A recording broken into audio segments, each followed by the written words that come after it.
Welcome to future vision study centre Salem. UG dead பட்டதாரி ஆசிரியர் நியமன தேர்வு தமிழ் பாடத்திட்டம் இயல் 5. தலைப்பு குணங்குடி மஸ்தான் சாஹிபு பாடல்கள். கடந்த வகுப்பிலே நாம் கண்டிருந்த தலைப்பு நினைவிருக்கிறதா? சீரா புராணம் என்ற தலைப்பிலே பார்த்திருந்தோம். இஸ்லாமிய சமய காப்பியமாகிய சீரா புராணம் அந்த நூலை பற்றியும் அந்த நூலினுடைய ஆசிரியர் பற்றியும் அந்த நூல் ஆசிரியராகிய உமறு புலவர் அவர் வரலாறு, அவரை ஆதரித்தவர்கள் யார் யார், அவர்களின் சிறப்பு என்ன, மேலும் அந்த சீரா புராணம் அந்த நூல் அமைப்பு எத்தகையது, அந்த சீரா புராணம் நூலினுடைய தொடர்ச்சியாக பாடப்பட்ட நூலாக சின்னச்சீரா என்று கூறப்படுகிறது. அந்த சின்னச்சீரா பற்றிய தகவல்கள் என்னென்ன, அந்த நூலை பாடியவர் யார், மேலும் அந்த சீரா புராணம் என்ற நூலினுடைய ஒரு பாடலுடைய பொருளையும் கடந்த வகுப்பிலே நாம் கண்டிருந்தோம். இன்றைய வகுப்பிலே நாம் குணங்குடி மஸ்தான் சாஹிபு என்ற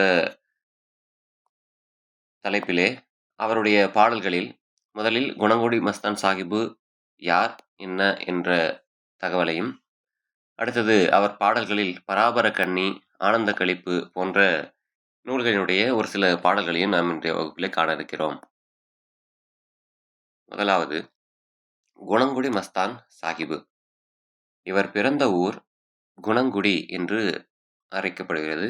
அதனால் குணங்குடி என்ற ஊரில் பிறந்ததால் அவருடைய பெயருக்கு முன்பாக குணங்குடி என்ற அந்த சொல் தொடர்ந்து வந்தது. இயற்பெயரானது சுல்தான் அப்துல் காதர் லெப்பை ஆலிம் என்பதாகும். சுல்தான் அப்துல் காதர் லெப்பை ஆலிம். பாடியவை பராபர கண்ணி, எக்கால கண்ணி, மனோன்மணி கண்ணி, நந்தீஸ்வர கண்ணி, நஹமான் கண்ணி, ஆனந்த களிப்பு, அகத்தீசர் சதகம், நந்தீசர் சதகம் போன்ற நூல்களை இவர் பாடியிருக்கிறார். தாயுமானவர் பாடலில் ஈடுபாடு கொண்ட இஸ்லாமியர் குணங்குடி மஸ்தான் என்பவராவார். இஸ்லாமிய தாயுமானவர் என்று போற்றப்படுபவர் குணங்குடி மஸ்தான் ஆவார். ஆக இஸ்லாமிய தாயுமானவர் என்று அழைக்கப்பட காரணம் என்ன என்றால், தாயுமானவருடைய பாடலும் இவருடைய பாடலும் பெரும்பாலும் ஒத்திருப்பதை காணலாம். தாயுமானவரும் பராபர கண்ணி என்ற தலைப்பிலே பாடியிருக்கிறார், இவரும் அதே தலைப்பிலே பாடியிருக்கிறார். மேலும் பல ஒற்றுமைகள் இருப்பதால் இஸ்லாமிய தாயுமானவர் என்று இந்த குணங்குடி மஸ்தான் அவர்கள் போற்றப்படுகிறார். குணங்குடி மஸ்தான் பாடல்களை தொகுத்தவர் யார் என்று பார்த்தால் சீயமங்கலம் அருணாச்சல முதலியார். இந்த நூலை தொகுத்தவர் யார் என்ற ஒரு வினா வரும்போது அருணாச்சல முதலியார் என்பதை நினைவித்துக் கொள்ள வேண்டும். இவர் பாடல்கள் சமரச நோக்கம் கொண்டவை. இஸ்லாமியர் அல்லாதவர்களும் விரும்பி கற்ற பாடல்கள் குணங்குடி மஸ்தான் பாடல்களாக இருக்கின்றன. இஸ்லாமியர் என்ற அந்த சமயத்தை சார்ந்தவர்களுக்காக மட்டுமில்லாமல் அனைத்து சமயத்தை சார்ந்தவர்களும் விரும்பி கற்ற பாடல்களாக இவருடைய பாடல்கள் இருந்திருக்கின்றன. குணங்குடி நான்மணி மாலை பாடியவர் திருத்தணிகை சரவண பெருமாள் ஐயர் ஆவார். குணங்குடி நாதர் 10 அந்தாதி அதனை பாடியவர் ஐயாசாமி முதலியார் என்பவர் ஆவார். இந்த நூலாசிரியரை பற்றி ஒரு சில செவிவழி செய்திகளும் இடம்பெறுகின்றன. இந்த நூல் பாடி அருளியவரான குணங்குடி மஸ்தான் சாஹிபின் தந்தையின் நாமம் நெய்னா முகமது என்றும், அவருடைய தந்தையர் பெயர் நெய்னா முகமது என்றும், இவர்கள் அவதரித்த நகரம் பாண்டி மண்டலத்திலுள்ள காயல்பட்டினம் என்றும் சொல்லப்படுகிறது. இவர்கள் பாண்டி மண்டலத்தின் காயல்பட்டினம் என்ற இடத்தில் பிறந்தவர்கள் என்று ஒரு செய்தி இருக்கிறது. இவர்கள் பாலிய பருவத்தில் சிறு வயதிலே கீழக்கரையில் இவர்கள் மதத்துக்கு ஏற்ற அரபு ஆகமங்களில் தேர்ச்சி அடைந்த மகானாகிய செய்கு அப்துல் காதிரு லெப்பை ஆலிம் சாஹிப் அவர்களிடம் சுயமார்க்க விதியாதிகளெல்லாம் ஐயந்திரிபர கற்றார்.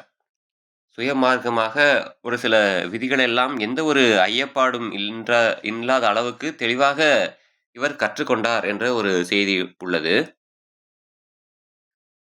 மேலும் திரிசிரபுரத்தை சேர்ந்து அவ்விடத்தில் தினந்தோறும் திருஷ்டாந்த காரணங்கள் அநேகங் காட்டின கலாத்துஷாம் சாஹிபு அவர்களிடம் முரீது என்னும் உபதேசத்தை பெற்று, முரீது என்பது ஒரு உபதேசமாக பார்க்கப்படுகிறது இஸ்லாமிய சமயத்திலே, முரீது என்னும் உபதேசத்தை பெற்று இவ்வுலக மாயையை விட்டொழித்து காய சித்தி அடைந்து மௌனியான சில வருஷத்திற்கு பின்னரே சென்னை ராயபுரத்தில் வந்து அங்கே பாவாலெப்பை அவர்களது தோட்டத்தின் கண்ணே கட்டிய ஞான சமாதி கட்டடத்தில் வெளிவராமல் முன்னர் 3 வருஷமும் பின்னர் 12 வருஷமும் உணவு முதலியன ஒன்றுமில்லாது இருந்து அநேக அற்புதங்களை செய்திருக்கிறார்.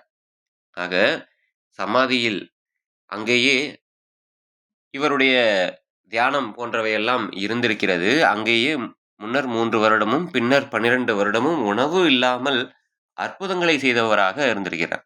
உணவை எடுத்துக்கொள்ளாமல் ஒரு மனிதனால் எவ்வளவு காலம் எவ்வாறு வாழ முடியும் என்ற ஐயப்பாடோடு பார்த்தால் இதெல்லாம் அற்புதங்கள் தானே.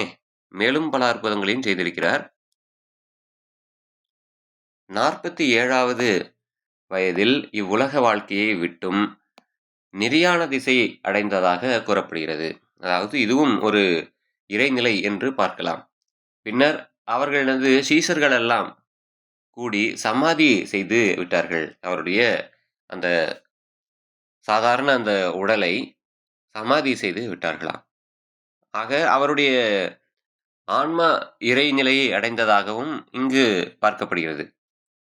அவ்விடமே இன்னும் குணங்குடி மஸ்தான் சாஹிபு தர்கா என்ற அந்த பெயரில் வழங்கப்பட்டு வருஷா வருஷம் உருஸ் முதலியன நடந்து வருகின்றன.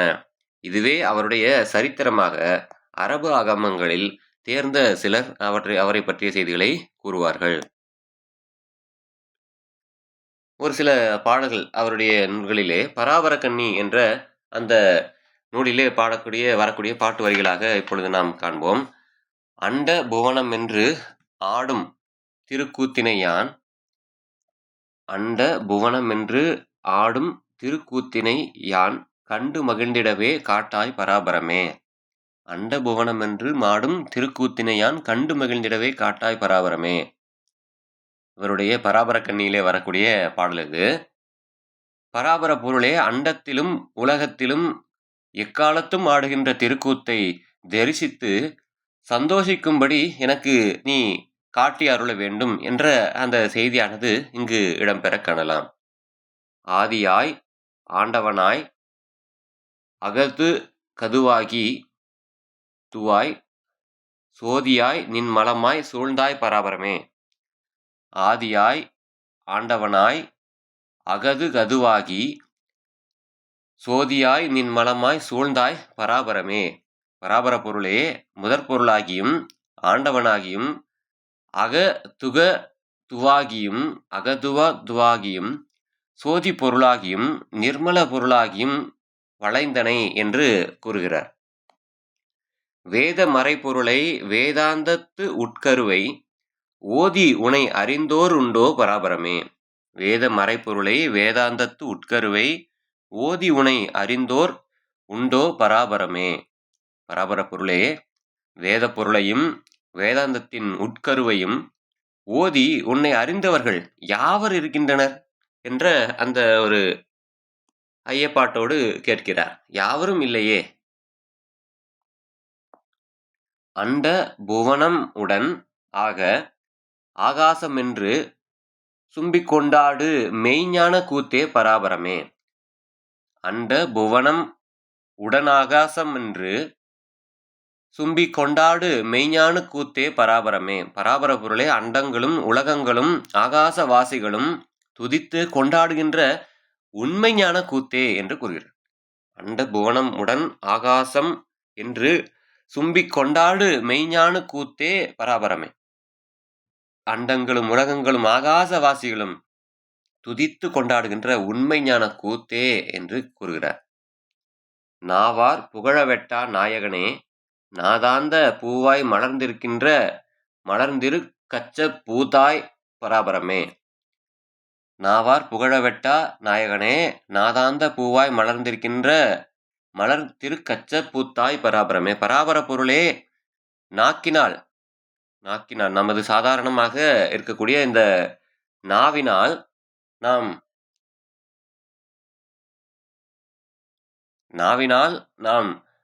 நாக்கினால் புகழ்வதற்கு எட்டாத நாயகனே, நாதாந்த பூவாய் மலர்ந்திருக்கும்படி பூத்தாய் என்று கூறுகிறார். பேரார் பெரிய பெரும்பொருளே பேதை தனக்காராரிருந்தும் பலனாமோ பராபரமே. பேரார் பெரிய பெரும்பொருளே பேதை தனக்காராரிருந்தும் பலனாமோ பராபரமே. பராபர பொருளே, பேரினார் பிரபலமாயிருக்கின்ற பெரிய பொருளே, ஏழையாகிய எனக்கு யாரிருந்தும் என்ன பிரயோஜனம்? உன்னுடைய அருள் அதுதானே எனக்கு இங்கு தேவை. மற்றபடி யார் இருந்தும் எனக்கு எந்த ஒரு பிரயோஜனமும் இல்லையே என்று கூறுகிறார்.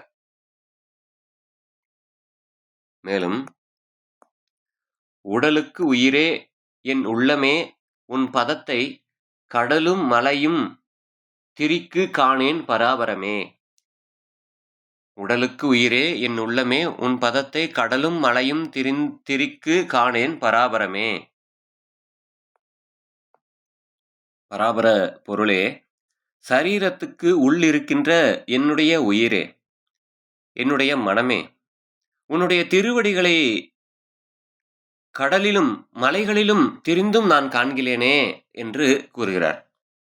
மாந்திரத்துக்கு எட்டா மறைப்பொருளே, மண்ணுயிரே, சேர்ந்த விழு தோற்றத்தின் சித்தே பராபரமே. மாந்திரத்துக்கு எட்டா மறைப்பொருளே, மண்ணுயிரே, சேர்ந்த விழு தோற்றத்தின் சித்தே பராபரமே.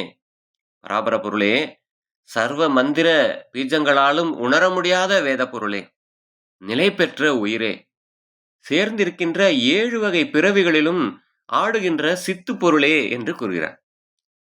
தனியேனுக்கு ஆதரவு தாரணியில் இல்லாமல் அநியாயமாவது உனக்கு அழகோ பராபரமே. தனியேனுக்கு ஆதரவு தாரணியிலே இல்லாமல் அநியாயமாவது உனக்கு அழகோ பராபரமே. பராபர பொருளே, தனிமையானவனான எனக்கு இவ்வுலகத்தின்கண் யாதொரு ஆதரவும் இல்லாமல் அநியாயமாய் கெடுவது உனக்கு அழகுதானா என்ற அந்த கேள்வியை கேட்கிறார். மேலும், எப்பொழுதும் உன் பதத்தில் என் கருத்தே எய்தலுக்கு இப்பொழுது கைப்பிடித்தேன் இறையே பராபரமே. எப்பொழுதும் உன் பதத்தில் என் கருத்தை எய்தலுக்கு இப்பொழுது கைப்பிடித்தேன் இறையே பராபரம். எந்த பொழுதிலும் உனது திருநாமத்திலே என் கருத்தினை நான் செலுத்துவதற்கு இப்பொழுது நான் உன்னை கைப்பிடித்தேன் இறையே பராபரமே என்று கேட்கிறார். ஈரும் முதலும் அற்ற இயங்குகின்ற முச்சுடராய் காரணிக்கும் பூரணமே கண்ணே ரகுமானே. முதலும் முடிவும் இல்லாத இயங்குகின்ற ஒரு சுடராக எல்லா உயிர்களுடைய உலகத்தினுடைய காரணிக்கும் இருக்கின்ற முழுமையான பூரணமே இனி இறைவனே என்று வேண்டுகிறார் இங்கு இந்த பகுதியிலே. அடுத்து ஆனந்த களிப்பு என்ற அந்த நூலிலே பாடுகிறார். இறக்க துணிந்து கொண்டேனே எனக்கு இருக்கும் குறை முழுதும் நிகழ்த்தி கொண்டேனே. இறக்க துணிந்து கொண்டேனே எனக்கு இருக்கும் குறை முழுதும் நிகழ்த்தி கொண்டேனே என்று கேட்கிறார். கடவுளை இறந்து வேண்டி மனம் துணிந்து எனக்கு இருக்கின்ற எல்லா குறைகளையும் அவரிடத்தில் சொல்லிக் கொண்டேன். இறைவனை வேண்டி மனம் இறங்கி இறக்க துணிந்து கொண்டேனே, கேட்டு இறைவனை அடிபணிய நான் துணிந்து கொண்டிருக்கிறேனே, எனக்கு இருக்கின்ற எல்லா குறைகளையும் நான் அவரிடத்தில் சொல்லிக் கொண்டேனே. கொடி கட்டி கொண்டெழு கோடி தனம் குவித்த மகிழ்ச்சியால் கூத்துகளாடி கெடுபுத்தி உடையோரை கூடி யானும் கெட்டலையாமலே கெதி பெற நாடி.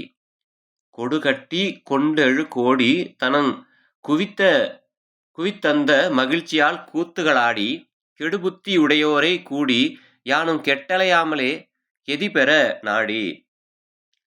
கொடியை கட்டிக்கொண்டு 7 கோடி தனம் செல்வங்கள் சேர்த்து அந்த சந்தோஷத்தினால் கூத்துகளாடி கெட்ட புத்தியுடையவர்களோடு சிநேகித்து நானும் கெட்டு அலையாதபடி கெதியை அடைய வேண்டி நான் இங்கு உன்னை மனமாற துதித்து பாட நான் நிகழ்த்தி கொண்டேனே என்ற அந்த செய்தியினை இங்கு கூறுகிறார். மேலும் சொற்கடங்காச்சுகானம் தண்ணீர் சும்மாவிருக்கும் சுகமதே மோனம். சொற்கு அடங்கா சுக ஞானம் தன்னில் சும்மாவிருக்கின்ற சுகமதே மோனம். எட்கு இடையாயினும் பாணன் தன்னை எடுத்து உண்டிருப்பதற்கு சித்தித்தே யானும். சொற்கு அடங்கா சுகஞானம் தன்னில் சும்மாவிருக்கின்ற சுகமதே மோனம்.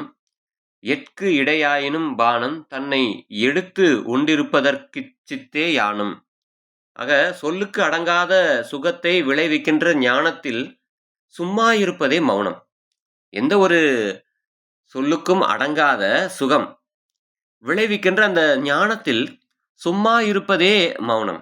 ஆகையால் அளவாவது பானம் எடுத்து உண்டிருப்பதற்கே நான் விரும்பினேன் என்ற தனது என்ன நிலையை அவர் இங்கு கூறுகிறார். நான் பானம் முதலானவற்றையெல்லாம் உண்டிருப்பதற்கு தான் நினைத்து கொண்டிருந்தேன். உன்னை எல்லளவிலும் நான் நினைத்து கொண்டிருக்க விரும்பான் அல்லேன். ஆனால் உன்னை பற்றி தெரிந்து கொண்ட பின்புதான் நான் இறக்க துணிந்து கொண்டேன் என்ற அந்த செய்தியினை கூறுகிறார்.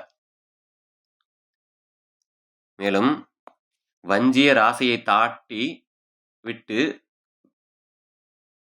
விழிபெற்று களிப்புற்ற வாசியை பூட்டி துஞ்சாத வரிவினை சூட்டி அற்புதம் தொல்லுலகாசை துணித்து விட்டோட்டி. வஞ்சிய ராசையை தாட்டி விட்டு வழிபெற்று களிப்புற்ற வாசியை பூட்டி துஞ்சாத வரிவினை சூட்டி அற்புத தொல்லுலகாசை துணித்து விட்டு ஓட்டி. இந்த பாடலில் என்ன கூறுகிறார்? பெண்களுடைய ஆசையை தாண்டி விட்டு நல்ல வழியை பெற்று களிப்படைந்து வாசியை பூட்டி கெடாத அறிவை மாட்டி அற்பமாகிய பழைய உலக ஆசைகளை கெடுத்து விட்டு ஓட்டி, பழைய அந்த உலக ஆசைகள் எல்லாத்தையுமே கெடுத்து விட்டு ஓட்டி நான் இறைவனை நான் இங்கு இறக்க துணிந்து விட்டேனே என்று கூறுகிறார். இதுவரையில் பார்த்த இந்த பகுதியின் அடிப்படையில் ஒரு சில பயிற்சி வினாக்கள். குணங்குடி மஸ்தான் சாஹிபின் இயற்பெயர் என்ன? குணங்குடி மஸ்தான் சாஹிபு அவர்களினுடைய இயற்பெயர் என்ன? சரியான பதில் சுல்தான் அப்துல் காதர் லெப்பை ஆலிம். இஸ்லாமிய தாயுமானவர் என்று போற்றப்படுபவர் யார்? இஸ்லாமிய தாயுமானவர் என்று போற்றப்படுபவர் யார்? குணங்குடி மஸ்தான். குணங்குடி மஸ்தான் பாடல்களை தொகுத்தவர் யார்? குணங்குடி மஸ்தான் சாஹிபு பாடல்களை தொகுத்தவர் யார்?